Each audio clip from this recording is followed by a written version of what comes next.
En direct de chez vous, Jean-Michel Lamazerolle, RCF Charente. Bonjour à toutes et à tous, bienvenue dans En direct de chez vous depuis Saint-Laurent-de-Cerise, où j'ai la chance d'avoir avec moi Monsieur le maire. Nous sommes devant la mairie de Saint-Laurent-de-Cerise. Nous allons découvrir ce village et nous allons aussi découvrir, c'est aussi pour ça que nous sommes ici, un festival d'accordéon qui va avoir lieu les 7, 8 et 9 juillet. Et j'ai avec moi la présidente de ce festival, Madame Yvette Faure, qui va aussi tout à l'heure nous parler de ce festival. Et nous allons retrouver un petit peu plus loin, sur les lieux du festival, Monsieur Michel Maté, que vous connaissez maintenant pour l'avoir suivi dans plusieurs émissions et qui est professeur d'accordéon à l'école départementale de musique et qui, bien sûr, aura son piano à bretelles pour nous réjouir. Alors, Monsieur le maire, Yvette Faure, bonjour à vous. Bonjour. Alors, vous êtes l'édile du lieu, donc on va commencer par vous et puis vous allez nous dire, pour ceux qui ne connaissent pas encore Saint-Laurent-de-Cerise, où est-ce que nous nous trouvons en Charente ?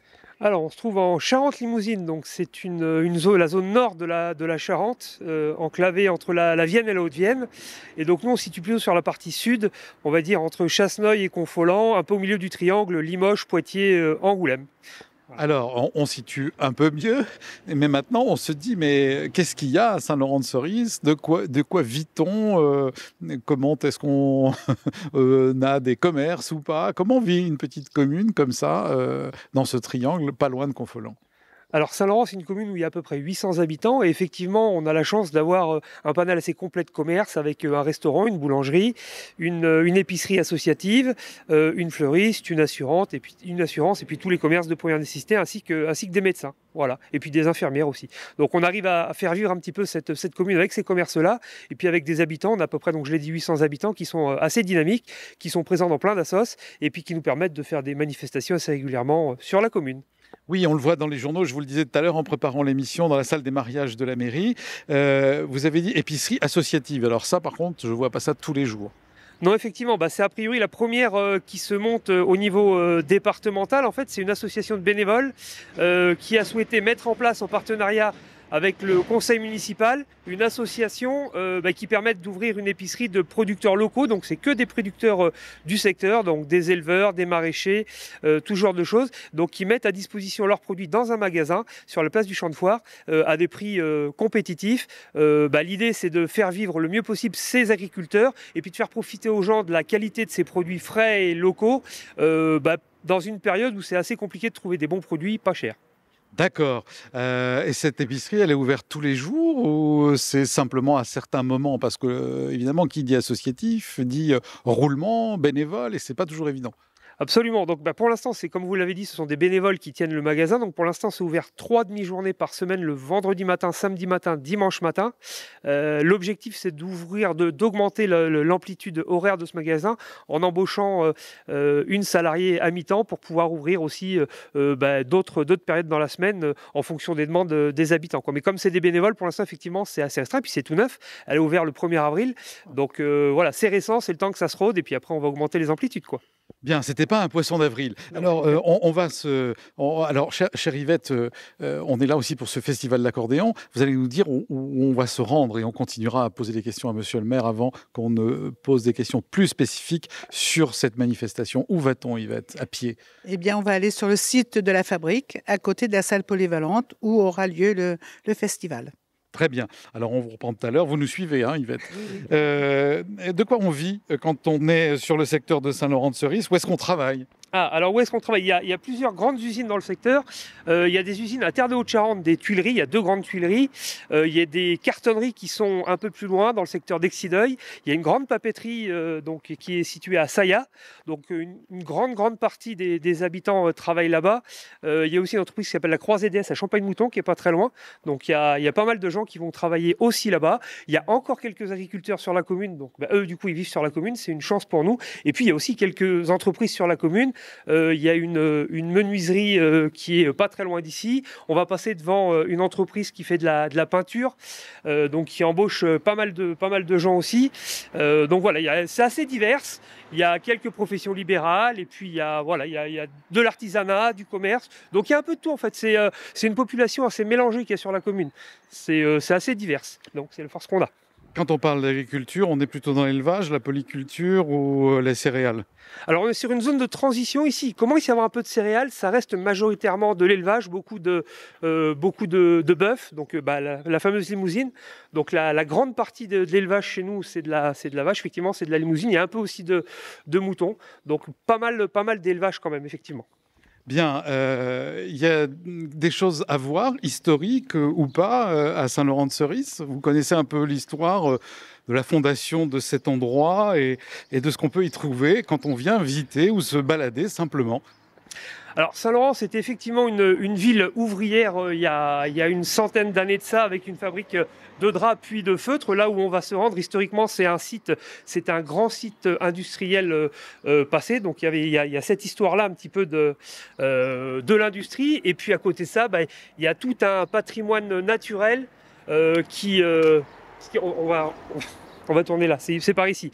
Donc tout un patrimoine naturel, donc avec des chemins de randonnée, des parcours botaniques. Il y a un parcours pédagogique qui est situé juste à côté de là où se situe le festival, qui permet aux gens de s'exercer. Et puis il y a quelques maisons architecturales et quelques fontaines qui datent d'il y a très longtemps, qui valent le détour, quoi. Et vous me disiez une église qui doit être très ancienne, mais qui a dû être restaurée peut-être dans les années 1700 ou autres. Et à l'intérieur de cette église, eh bien, il y a un tableau particulier? Oui, absolument. Alors le tableau s'appelle la déposition de croix. C'est un tableau qui a été fait du temps de Michel-Ange, donc c'est il y a déjà très très longtemps, qui a été classé au monument historique et donc qui vient d'être restauré l'année dernière par des spécialistes de la peinture et puis des planches sur lesquelles a été peint le tableau. Et on a inauguré donc l'été dernier la restauration avec la DRAC, le département et puis la communauté de communes qui ont cofinancé ces travaux. Donc effectivement, la particularité de l'église, c'est de posséder ce tableau qui est unique en son genre. Il y en a 2 autres exemplaires un peu similaires à Londres et puis à New York. Donc c'est la spécificité un peu de cette église-là qui effectivement date du Moyen-Âge, quoi. Bien, alors on sait qu'on peut arriver ici, c'est fleuri, c'est sympathique, il y a des commerces, une population accueillante. Et je vois, là, on arrive sur le site de cette fabrique, on va en parler avec Yvette. Et puis je vois quoi? Un ours taillé dans un tronc d'arbre à la tronçonneuse. Vous avez fait un concours? Non, en fait, c'est un castor.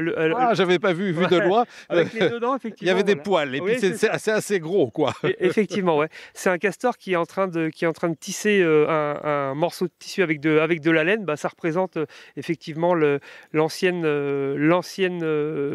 fabrication qui pouvait être faite sur le site dans les grandes années industrielles de la commune, quoi. Donc c'est un petit clin d'œil à l'histoire. Et puis le castor pour la sonnette qui est juste à côté du site, quoi. Alors quand on dit sonnette, ça fait pas dring-dring, c'est une rivière. Voilà, exactement. C'est une rivière du bassin versant de la Charente, qui est une des rivières les plus fréquentées pour la pêche à la truite notamment.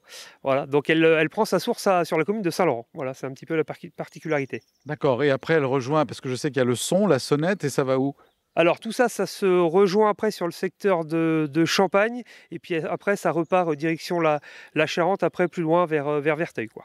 Bien, alors voilà, on a le parcours de la sonnette et là maintenant on va avancer un petit peu. Alors pour décrire, pour ceux qui ne nous regardent pas sur Télé7 ou sur la télé, j'allais dire, de la radio, nous sommes devant des bâtiments pas très anciens, mais ça Yvette va nous en parler, qui étaient des bâtiments industriels et industrieux. Il y a de la place pour se garer, il y a un très joli petit parc très fleuri devant et puis on aperçoit au fond, je pense qu'on va y aller. Il y a les tables pour le pique-nique, il y a le barbecue et puis il y a la rivière qui passe là. Alors donc ça devait pas être tout à fait comme ça quand ça bossait ici, hein, quand il y avait les ouvriers et les ouvrières. Mais Yvette, vous allez nous raconter, avant que nous ne parlions du festival, car c'est aussi pour ça. Et puis Michel est là maintenant, il va pouvoir nous donner un petit air d'accordéon. Je vois que l'accordéon est déjà sur la table de pique-nique. Donc on va nourrir nos oreilles. Mais avant de parler de ce festival, parlez-nous un tout petit peu des bâtiments et de leur histoire pour ceux qui vont venir là, pour qu'ils sachent qu'ils arrivent dans un endroit qui n'est pas au départ dédié au festival. Eh bien oui, donc depuis 1843, ces bâtiments étaient destinés à la confection de couvertures, de tissus de laine. On appelait ça des tissus de laine, de drap. Et donc après, ces bâtiments ont été incendiés. Après, ils ont été rénovés. Et donc jusqu'en 1970. En 1970, l'usine a fermé et a été rachetée par les établissements Rondino où on a confectionné des pantoufles. Et pendant quelques années. Et ensuite, ces bâtiments sont restés vacants. Et donc, la commune a racheté une partie des bâtiments et une autre partie a été rachetée par des privés. Donc, la partie que la commune a achetée, eh bien, on en a fait une salle polyvalente qu'on voit là en face. Et c'est où on va faire notre festival. Enfin, on va le faire à côté de la salle polyvalente, sur le terrain. D'accord. Et vous me disiez, il vaut mieux qu'il ne pleuve pas. Bien sûr, il vaut mieux qu'il ne pleuve pas parce que s'il pleut, on a la possibilité de se rapatrier dans la salle, mais c'est un petit peu la bousculade. La salle n'est pas assez grande pour accueillir tout le monde, donc on préfère rester à l'extérieur. Alors, moi j'ai envie que Michel nous joue un tout petit air pendant qu'on se rend au bord de la Sonnette. Et quand on sera au bord de la Sonnette, on parlera du festival. Michel, bonjour. Bonjour. Alors, je vous ai présenté, vous n'étiez pas là au tout début d'émission, vous avez apporté votre accordéon. Donc, c'est un peu comme une introduction à ce festival de vous entendre là maintenant. On vous entendra encore vers la fin de l'émission. Je l'ai dit, vous êtes professeur à l'école départementale de musique en accordéon. Et puis, vous nous direz tout à l'heure ce que vous faites et comment est né ce festival. Et vous allez nous interpréter quoi pendant que nous nous rendons près de la Sonnette? L'étoile des troubadours. Tout un programme. Allez-y, Michel.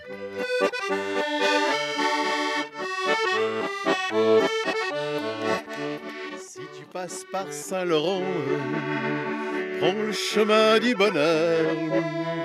Tu longeras les bruyères, tu sentiras dans mon cœur que la nature y est belle, car elle a donné le jour à une étoile célèbre, l'étoile des troubadours.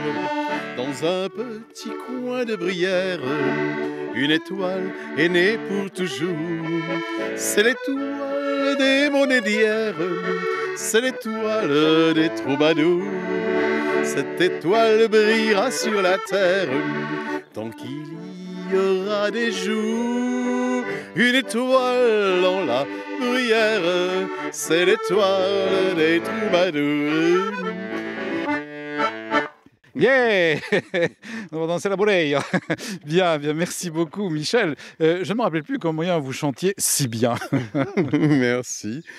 Alors, Yvette, ça y est, nous sommes au bord de la Sonnette qu'on aperçoit en contrebas. Il y a des petites barrières, les enfants ne risquent pas de tomber. Alors, l'histoire de ce festival, Michel, vous pouvez vous approcher, je vais vous interviewer tous les deux. Monsieur le maire, merci beaucoup. On vous redonnera la parole, mais là, je vais laisser la place à ce festival. Je pense que pour un maire, c'est aussi important qu'il y ait de l'animation. Vous parliez du comité des fêtes. Il y a plein de choses qui se passent chez vous. C'est une des forces de la commune, c'est qu'effectivement, on a quand même beaucoup d'associations qui mettent en place beaucoup de manifestations. Et le comité des fêtes est à la tête de toutes ces associations. Il y a plusieurs manifestations, dont le festival, qui est quand même le moment incontournable de l'année sur la commune. Donc effectivement, pour nous, c'est une chance d'avoir un comité hyper dynamique et en espérant que ça dure le plus longtemps possible. Bien, merci. 7, 8 et 9 juillet, qu'est-ce qui se passe, chère Yvette, et comment est né, Yvette Faure, ce festival? Alors, ce festival est né en 1999. C'est une idée de Michel Maté et de moi. Nous étions beaucoup attirés par l'accordéon. Nous étions souvent sur des manifestations où il y avait l'accordéon. Et on s'est dit, pourquoi ne pas créer un festival à Saint-Laurent-de-Sérisse? Donc, en 1999, on s'est lancé.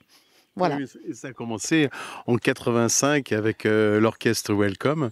J'avais un orchestre qui c'était dans les débuts de l'époque, ce qu'on appelait les bals à papa. Et puis on avait souvent des repas vers ici, repas du comité des fêtes, repas de la chasse. Il y avait beaucoup de musique et beaucoup de fêtes. Et puis c'est cette envie qui progressivement s'est déclenchée. Et l'envie c'était là aussi l'époque des thés dansants. Je me souviens de Jacques Martin, son émission du dimanche. Et tout ça fait que les choses ont grandi et nous ont donné l'envie de créer ce festival. Jacques Martin sur France 2 pour les plus jeunes qui nous écoutent, c'était le dimanche après-midi. Thé dansants, c'est vrai que les thés dansants ont pris une ampleur assez considérable parce que les retraités sont jeunes. Donc ils ont envie encore d'aller danser et de prendre du plaisir et vous êtes là aussi pour ça. Ce festival, vous me disiez en préparant l'émission, tous les deux, vous avez pris le risque de dire nous, on va payer les musiciens s'il n'y a pas suffisamment de monde à notre festival. Alors ce premier festival, comment il s'est passé? Comment vous avez fait la pub? Alors, on a fait la pub bien en mettant des affiches un petit peu partout. On s'était entouré de Sébastien Farge, un grand accordéoniste de Corrèze, qui nous a bien aidés. Et on avait fait ce premier festival sur la place du Champ de Foire. Voilà. Et donc, avec Michel, on avait pris le risque de, si on n'avait personne, on paierait les musiciens parce qu'il était hors de question de faire venir des musiciens et de ne pas les rémunérer. Et donc, on a eu beaucoup de chance. Cette première édition a été un succès. Donc voilà, ça s'est très bien passé et on a décidé de le renouveler. Et aujourd'hui, cette année, nous organisons le 23e festival. Alors, ce festival, Michel, vous voulez rajouter quelque chose? Oui, je disais au départ, c'était plutôt des accordéonistes locaux, c'est-à-dire sur le secteur du Poitou-Charentes.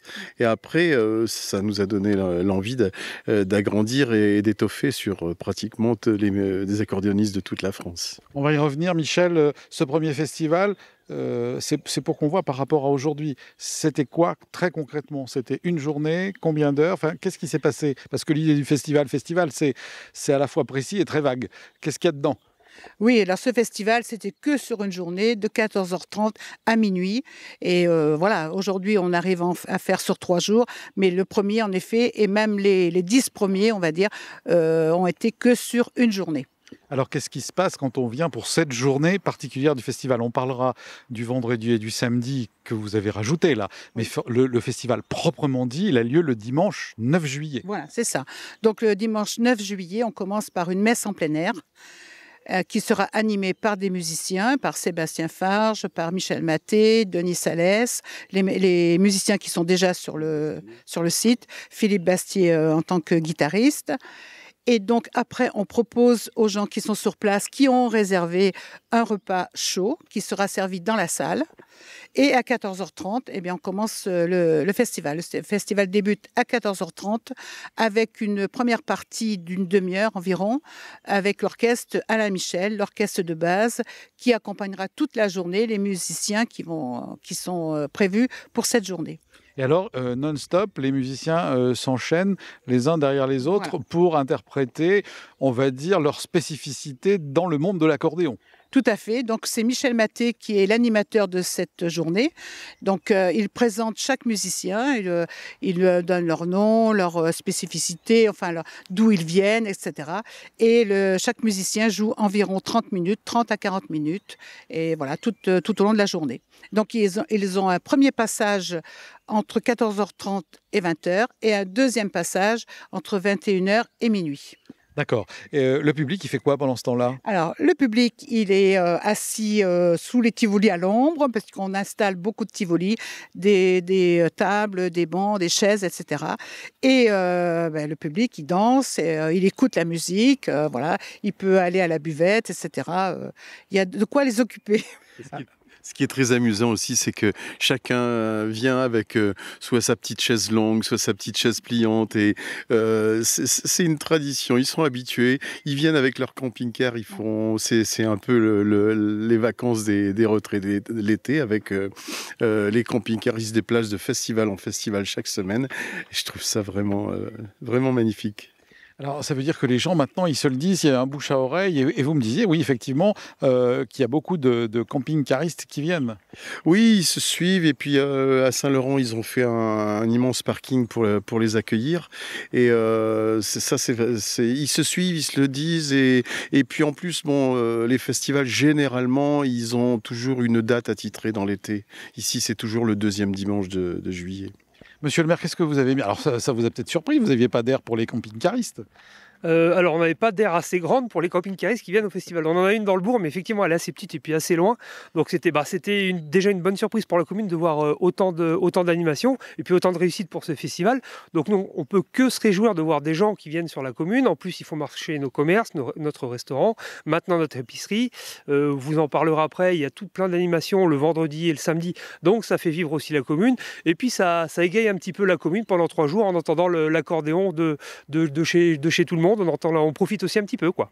Alors, il y a plein d'émissions en ce moment à la télé sur aménager un camping-car, partir en camping-car, etc. Sur toutes les chaînes, je vois ça tout le temps. Donc, vous avez vu cette population évoluer. Mais est-ce qu'ils sont contents de venir ici? Vous avez des retours? Écoutez, s'ils reviennent tous les ans, c'est que je suppose qu'ils sont contents, effectivement, quand on parle. Puis en plus, c'est vraiment une ambiance bon enfant entre eux. C'est vraiment familial, ils se retrouvent, ils se connaissent tous un petit peu. Donc, ils font des animations ensemble, où ils passent des bons moments ensemble, même hors du festival quand ils sont là. Donc, on les voit arriver dès la semaine avant le festival. Et donc, effectivement, il y a une ambiance, comme le disait Michel, ils se retrouvent tous un petit peu comme pendant les vacances d'été. C'est vraiment une ambiance sympathique. Et puis, pour la commune, encore une fois, je me répète, mais ça permet de faire une animation et puis ça fait connaître la commune, mine de rien, un peu au travers toute la France, parce que ça vient vraiment de toute la France, quoi. Très bien, Manuel Desvergnes, le maire de Saint-Laurent-de-Sérisse. Yvette, alors maintenant, on va rentrer dans le vif du sujet. Il nous reste encore 5 minutes. On a le temps de dire qu'est-ce qui se passe les jours d'avant, c'est-à-dire le vendredi et le samedi. Alors, le vendredi soir, on va proposer un marché de producteurs. Donc des producteurs de la région qui seront là. Ce marché sera animé encore par des accordéonistes, par Denis Salès, Michel Maté, Philippe Bastier, Baptiste Guichard, enfin les accordéonistes qui sont déjà présents. Et donc, ce marché de producteurs est ouvert à tout le monde, bien sûr. Et voilà, tout le monde peut acheter des produits. On sera là pour faire cuire la viande. On préparera des frites, enfin, etc. pour passer une bonne soirée tous ensemble, quoi. Bien. Bien. Michel, les accordéonistes, ils viennent, ils reviennent. J'ai demandé le retour des camping-caristes, mais le retour des accordéonistes quand ils viennent ici, qu'est-ce qu'ils vous en disent? Il y a quelques accordéonistes qui reviennent assez régulièrement, mais Yvette cherche aussi à chaque année, innover, de retrouver des jeunes, voilà. Et moi, sur ma prestation, j'aime le dire, le fait que je sois enseignant, j'invite toujours un élève à se produire, pour montrer aussi qu'il y a l'avenir de l'accordéon avec les enfants, les jeunes et tout ça. Et cette année, on aura Florian Villégier, un élève qui est bien parti, qui travaille sur cet avenir de l'accordéon. Je crois que je vous avais posé la question dans une émission précédente, mais vous sentez les jeunes motivés pour l'accordéon? On pourrait dire « Ah, mais c'est ringard l'accordéon, j'en fais pas moi. Je fais de la batterie, je fais de la guitare électrique, je fais je ne sais quoi. » Comment vous sentez les choses pour l'avenir? Je le sens bien, comme je vous avais dit, parce que c'est l'accordéon, on l'avait trop catalogué sur l'accordéon soi-disant qui était en effet pour le papy, la mamie, c'était la musique du papy. Et puis maintenant on retrouve l'accordéon dans le jazz, on retrouve l'accordéon dans la richesse de Astor Piazzolla avec le tango, dans la musique traditionnelle, les musiques celtiques, les musiques d'Europe de l'Est.